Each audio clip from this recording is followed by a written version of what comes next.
I'm Pat Doris. Welcome to The Story. You know, in the 3 years since Measure 110 passed, many of you, not all, but many of you, have written or called with some version of "this thing's gotta go," or at least change. Well, now there is a plan by a well-funded group to do that very thing. Tonight, we're going to take a deep dive into the proposal. It is our big story.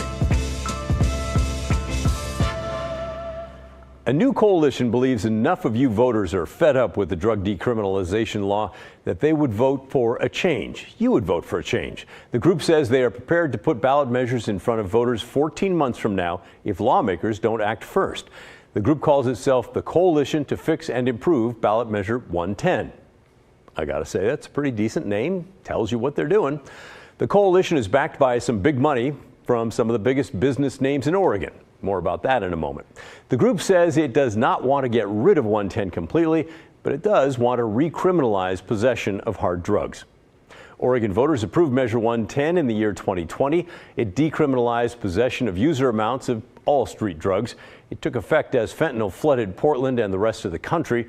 The result? Well, you've seen it if you've been downtown. Open air drug markets and drug use on the streets of Portland and record overdose deaths in Oregon. 3 years later, polls show many of you are indeed ready for a change. Washington County District Attorney Kevin Barton says enough is enough. It's needed because we're failing our communities right now. We've got people who are dying from overdoses. We've got children and teens who are exposed to drugs, and we have communities that are struggling with increased crime.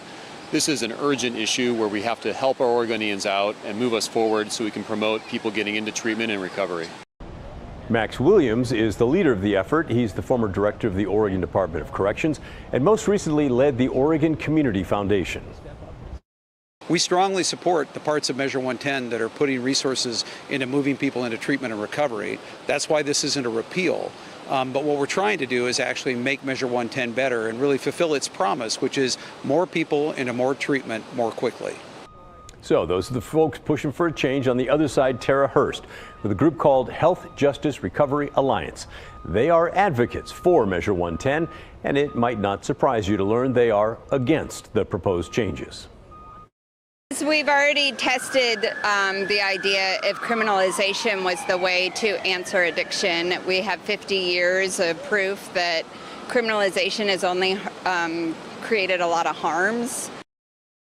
The group drew up two initiative proposals. The folks who want to overturn this, their proposals A and B. A has the most comprehensive changes. B is a cut down version of A. So we're going to look at what initiative A would do. It would prohibit the use of hard drugs in public places. It would make possession of drugs, including fentanyl, meth, and heroin, illegal. It would require addiction treatment. It prioritizes diversion, treatment, and recovery over prosecution and jail. It also keeps the cannabis taxes now going to Measure 110, and it expands prevention, treatment, and recovery. It also would strengthen program oversight and accountability and strengthen penalties against drug dealing. Barton, the district attorney from Washington County that you saw earlier, says their plan is full of diversion off-ramps so that people will get help with their drug addiction and not criminal records. So there are a lot of new things that we're proposing. So part of what we're proposing is to include misdemeanor crimes as a motivation to ensure that people have the accountability to be supervised and engaged in treatment. But we're also proposing ideas that allow for things such as pre-booking diversion, where a police officer can take someone to a treatment or a sobering center instead of taking them to a jail and instead of bringing them in the court process. We're also including mandatory diversion, just like we have for drunk driving, so that if someone is in the court process, they can get the diversion program and be diverted away from the traditional criminal justice system and get that treatment that they need. And then at the end of the day, when someone does participate in a probation where they're supervised by the court or a probation officer, their criminal history will be automatically erased if they successfully complete that treatment. And that is accurate, but diversion does appear to be targeting the first-time offenders. It's not going to be offered for everyone. Let's dig into the details there. Under rules spelled out in their proposal, the person must have no other criminal charges pending, must not have been convicted of manufacture or delivery of a controlled substance within the previous 5 years, must not have taken part in either a drug diversion program or drunk driving diversion program within the previous year, and also must not have taken part in a drug diversion program or probation for a drug misdemeanor charge within the last 5 years. and also not have a criminal history that includes 2 person-related felonies. Tara Hurst, who supports keeping Measure 110 the way it is, believes that recriminalizing drugs will be basically going back to the bad old days. But she does know the public is frustrated.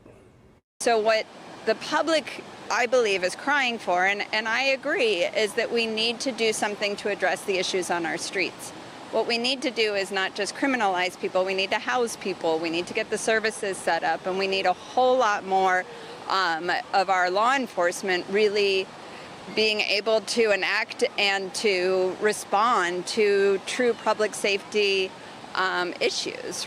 And how long, under your scenario, would it take to get the housing and all those other things in place? Well, I mean, this is a complicated and complex issue, right? I mean, look at the fact that I think the governor is proposing 144,000 units or however many units that she's looking for to try and solve the houseless crisis that we're currently in. We have 50% capacity of treatment beds currently in the state, according to OHSU and the Alcohol and Drug Policy Commission. So we've got a lot to get online, but we have to do that whether we're criminalizing people or not. The question is, do we spend money on criminalization, or do we just invest that money directly into the care that people need? Will it take a while? Yeah, of course it will, but we've been responding to 50 years. I'm going to say it's going to take more than a year and less than 50. Okay, but the organizers of this new coalition say, listen, it's already taken too long. Yes, the money is getting out, and we think that's awesome. There are a lot of great treatment providers, and we need to build a deeper and bigger and a more robust treatment infrastructure, and we're not trying to disrupt that with this measure. But what we would say is people are dying. It's been in the law now for 3 years. It's time to act. The coalition has more than $700,000 to get things moving. $300,000 came from Tim Boyle, who runs Columbia Sportswear, $200,000 from Nike founder Phil Knight, $100,000 from the Goodman family, which has properties in Portland, and $50,000 from businessman Ed Miletus and $50,000 from businessman Jordan Schnitzer. The proposal would also take all the money from Measure 110 away from the Oregon Health Authority and instead run it through the Alcohol and Drug Policy Commission. Then that group would dole out the money to counties, cities, school district, tribes, and behavioral health recovery networks. The use of the money then would be focused on prevention, treatment, recovery support, and individual harm reduction. Barton, the district attorney from Washington County, says it's time to make that change. We know from the polling and we know from just living in our communities that people see that what Oregon's doing right now is not working. That's why we want to deliver on the promise of Measure 110, what Oregonians thought they were getting when they voted for the Treatment and Recovery Act. We want to encourage people to come out there and support this, because this is the best way for us to move forward as a state and be hopefully in the national news for something good, as a model for a progressive, good system that can move people forward and encourage treatment and the health of our communities. The coalition is asking Oregon lawmakers to adopt their changes either in a special session or during the annual short session, which is in February. If not, they promise to take the initiative directly to you, the voters, to force the change. So, what do you think about all that? I have a hunch, but let's see what you have to say. This is the show that loves feedback. In fact, we build future shows on what you tell us tonight. Our email is thestory@kgw.com, or call and leave a voicemail. The number is 503-226-5090. I look forward to hearing from you. Coming up next on The Story, it was a packed agenda for the Multnomah County Commissioners this morning, from an update on slow ambulance response times to an audit of the Joint Office of Homeless Services. We'll bring you the highlights on both topics when The Story returns.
Our team has been investigating poor ambulance response times in Multnomah County for months.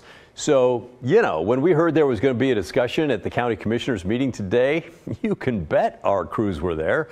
The focus was on solutions to the AMR response times, which have been below county standards for about a year and a half now. One thing discussed today, hitting AMR in their bank account so they'll feel it, and potentially finding them nearly $500,000. That's for late responses just in the month of August. But fines aside, staffing is the biggest roadblock right now. Investigative reporter Evan Watson brings us the details. We regulate a very high quality system that we must maintain to save lives, but we are not satisfied with the recent decline in response time performance. Multnomah County commissioners are asking health leaders about the county's persistent ambulance problems. I mean, that's the elephant in the room, right? There's not enough staffing. Ambulance provider AMR has failed to meet county standards for response times since early 2022. New data shows response times didn't improve between March and June of this year. Ambulances are supposed to get to emergencies within 8 minutes. Right now, that's only happening about 60% of the time. Multnomah County and AMR made changes recently, getting all EMT crews on the road and upgrading 911 dispatch. The hope is these changes will help free up paramedic crews, but there's still a long way to go. There are not enough EMTs still. We have 9. We need about 40 to effectively take all of these calls out of the 911 system. Meanwhile, Commissioner Sharon Myron, AMR, and others are pushing for the county to allow mixed ambulance crews of 1 paramedic and 1 EMT. I would choose the quick response of a paramedic and an EMT, ideally with fire,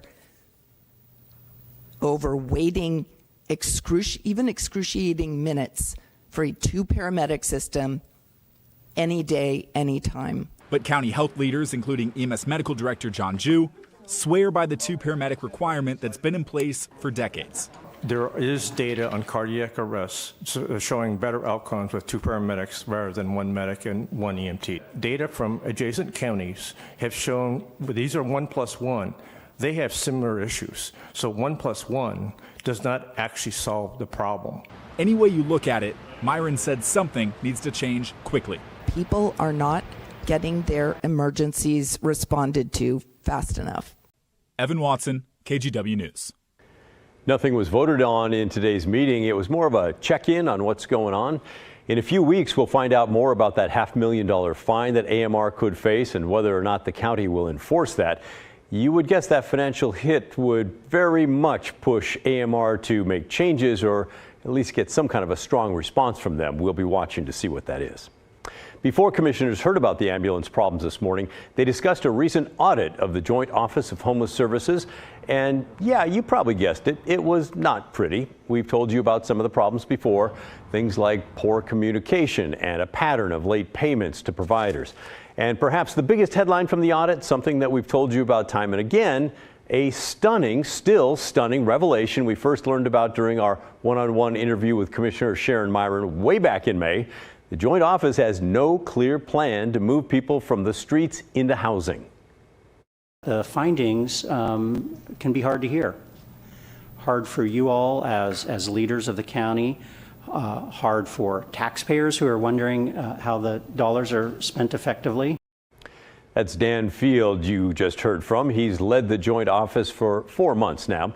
Despite the audit showing little to be proud of, he said there actually was some good work there last year, including preventing 5,300 evictions. But Commissioner Sharon Myron was having none of it.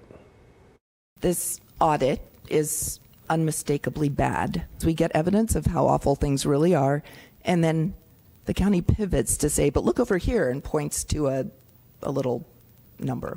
What's at the heart of the problem is the lack of a plan. There you go. Things will not be getting any easier for Dan Field and company. There will be a progress report on recommendations from today's audit in January. And also the county hired an outside contractor to review the Joint Office. That report will be discussed later this week. And another county audit focusing on the data the Joint Office collects is in the works as well. Still to come on the story. We're going to put politics on the shelf for a little bit. I recently got a chance to sit down with a man who at one time was teetering on the edge of death, hospitalized in a coma. And it started with a fall at work, but from the brink, he set a goal that few healthy people would dream of, finishing an Ironman. You don't want to miss this one. Grab those tissues for an emotional swim, bike, and run when the story returns.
It's Tuesday, so why not an uplifting story?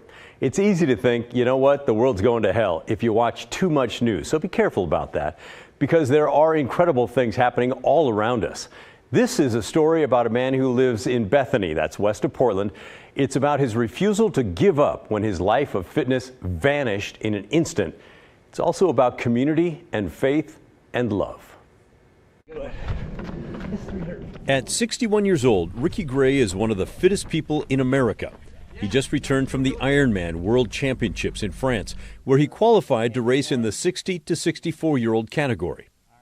A full Ironman is one of the most grueling events in sports, with a 2.4-mile swim followed immediately by a 112-mile bike ride, followed immediately by a run of 26.2 miles. Yes, a full marathon. And it all has to be finished in 17 hours or athletes are pulled off the course. Ricky easily beat the deadline. Ricky Gray. Well done, Ricky. But it was hard. It was harder than I thought. It really was. It was a long, brutal day. Swim, bike, run. Sure was. Still, here he was running easily with me just 4 days after that race. But it was more than his lack of stiffness that impressed me. You know, if I hadn't heard your story, I would not believe that you almost died. Yeah. And that you can run with a pelvis that's being held together by a bunch of pins. Yeah. Yeah, indeed.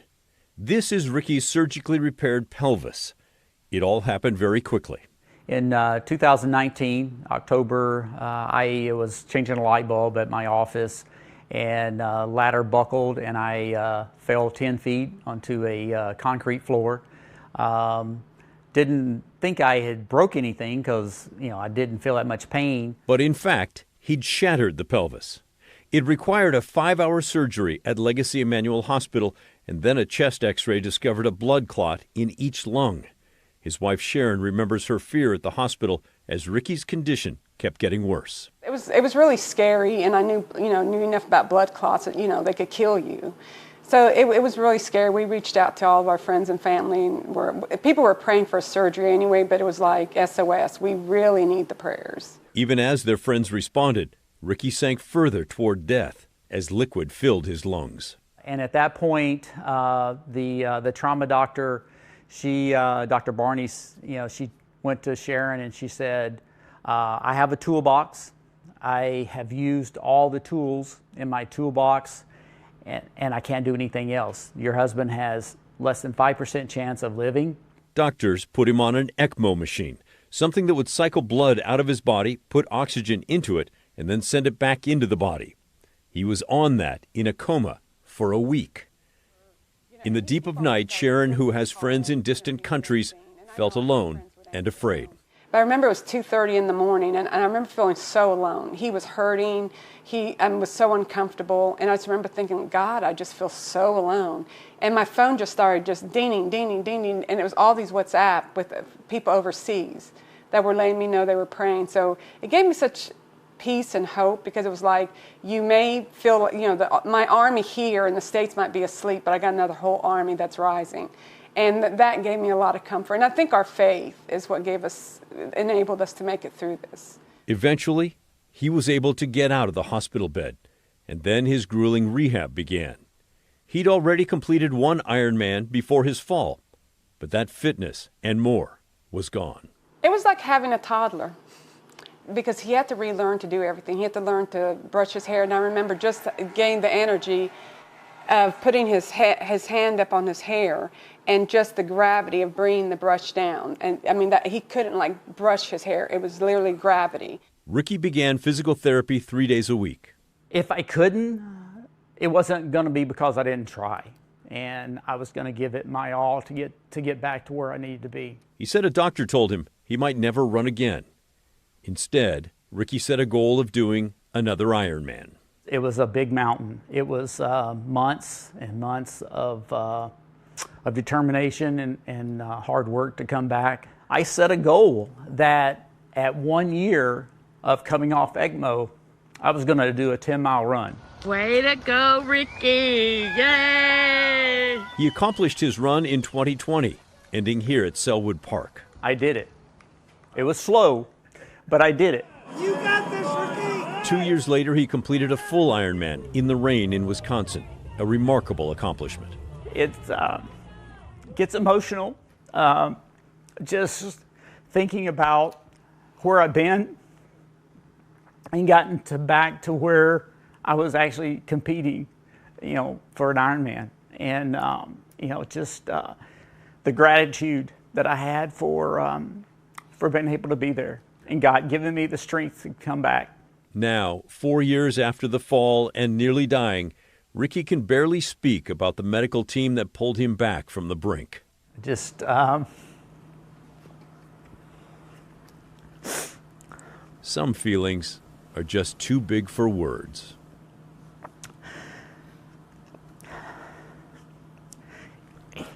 Sorry. Just can't thank the doctors and nurses and Emmanuel. We just had a really good team at Emmanuel. I mean, the nurses really carried our burden. The night that everything came to a head, Renee was our nurse, and I mean, she was crying with us. I mean, they were just a part of everything. Just awesome. Ricky did well enough in that Wisconsin race to qualify for the World Ironman Championships in France. But to be able to come back and do an Ironman after, being so close to death. I'm really proud of that. And then, being able to go to Nice is kind of icing on the cake, to be able to say that I've been to the World Championship. And I'll tell you, it was so inspiring to meet Ricky and Sharon and to hear their story. And hopefully it'll remind you that when you're going through tough times, it's best to keep going. People really do make it to the other side of that hardship. Way to go, Ricky. That's the end of our show. Thanks for watching. But remember, the story, our collective story, that never ends. I'm going to be taking a little bit of time off now until the middle of next week, but the team has some great stories planned for you while I'm gone. I hope you'll join them. In the meantime, the good stuff is next. Enjoy the rest of your night.